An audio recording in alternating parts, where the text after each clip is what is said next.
Smart technique education পক্ষ থেকে সকলকে জানাই আন্তরিক শুভেচ্ছা এবং অভিনন্দন। আজকে আমি রসায়ন বিষয়ে তোমাদের দেখাবো মৌল সমূহের পর্যায় বের করার নিয়ম।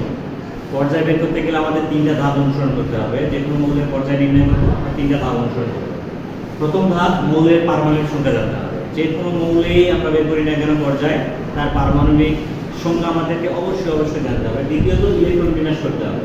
ইলেকট্রন বিন্যাস করার পরে সর্বোচ্চ শক্তি স্তরে সর্বোচ্চ যে শক্তি স্তরটা থাকবে সেটা হচ্ছে মৌলসমূহের পর্যায়। দেখো আমি এখানে লিথিয়াম নিয়েছিলাম, লিথিয়াম 3, প্রথম শক্তি স্তরে থাকবে 1s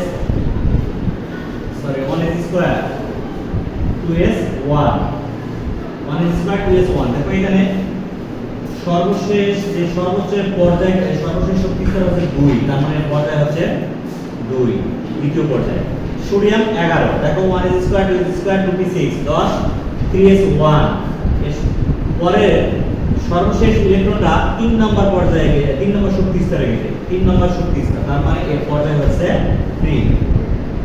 অর্থাৎ সর্বোচ্চ যত শক্তি স্তরে ইলেকট্রনটা থাকবে সর্বশেষ ইলেকট্রনটা সেটা হচ্ছে তার পর্যায়। আশা করি তোমরা বুঝে গেছো। ধন্যবাদ।